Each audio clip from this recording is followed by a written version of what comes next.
fayadha'u 'alaihi kanafahu wa yasturuh. Sesungguhnya Allah tabaraka wa ta'ala akan mendekatkan seorang mukmin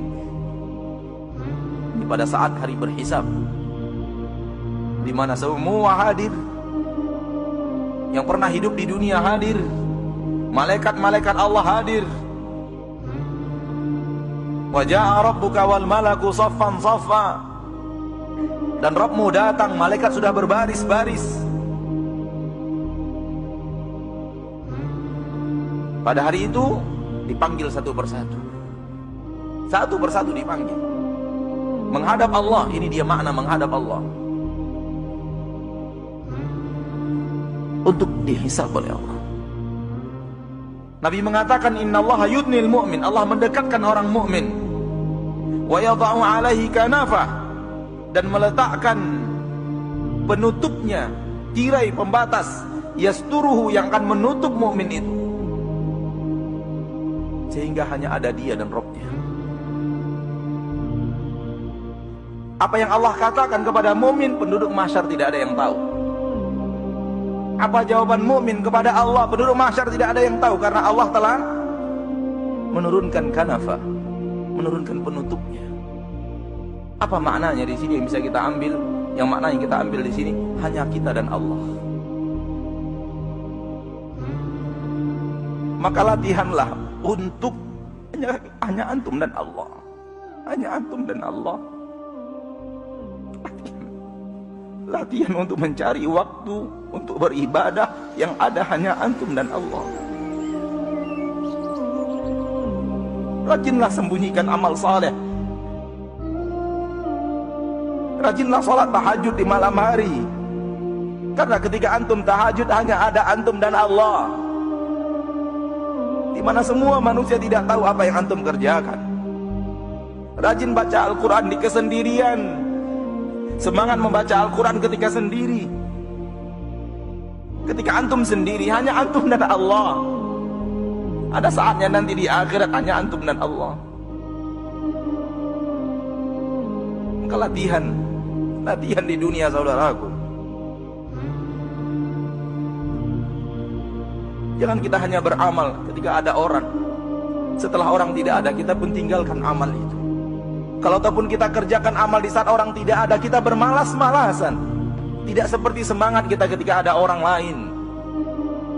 Latihanlah, perbanyaklah amalan yang hanya antum dan Allah, agar ketika nanti dipanggil menghadap Allah, Allah turunkan kanaf. Karena kita sudah rajin di dunia menghadapnya sendiri, maka ia panggil kita pun sendiri.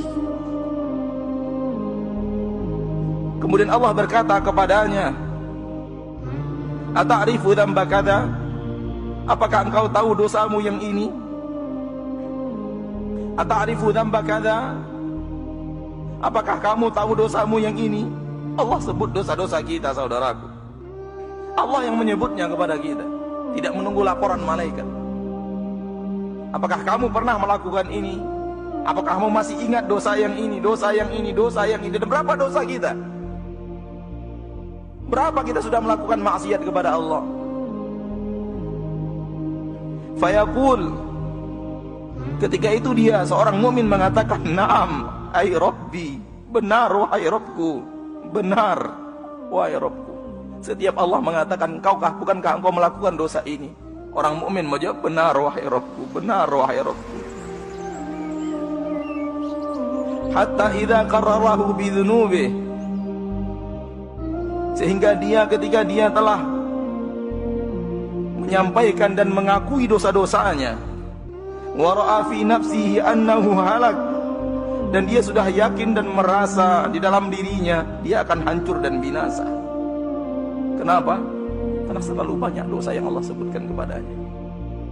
Terlalu banyak dosa kita yang disebut oleh Allah. Kalau ini adalah nasib kita, maka orang mukmin merasa dirinya sudah hancur. Di saat dia sudah merasa hancur karena terlalu banyak dosa yang Allah sebutkan kepadanya, Allah berkata, satartuha alaika fid dunya, Aku telah menutup dosa-dosamu itu dari pandangan manusia di dunia, sehingga orang lain tidak tahu atas dosa yang kamu lakukan. Satartuha 'alaika fid dunya, aku tutup dosamu itu di dunia. Wa ana aghfiruha lakal yaum, pada hari ini aku ampuni dosa-dosamu itu. Ya akhi, antum berbuat maksiat, kita berbuat maksiat, dan orang tidak tahu bukan karena kita pandai menyimpannya, namun murni karena Allah menutupnya. Kalau Allah membukanya, dengan sekejap mata Allah bisa lakukan apapun untuk membuka aib kita. Wallahi, wallahi, wallahi, kalau aib kita dibuka oleh Allah, kita akan diludahi manusia. Begitulah kita dengan dosa kita yang terlalu banyak. Demi Allah, tidak akan ada orang yang menghargai kita kalau orang tahu apa yang kita lakukan. Namun Allah pengasih dan penyayang, yang menyayangi kita dengan menutup aib-aib kita. Maka jangan pernah merasa menjadi manusia suci. Jujurlah kepada diri antum dan jujurlah kepada Allah apa yang telah antum lakukan. Jujur kepada diri sendiri apa yang telah kita lakukan. Dan bagaimana kalau yang kita lakukan itu orang tahu, Allah bukakan.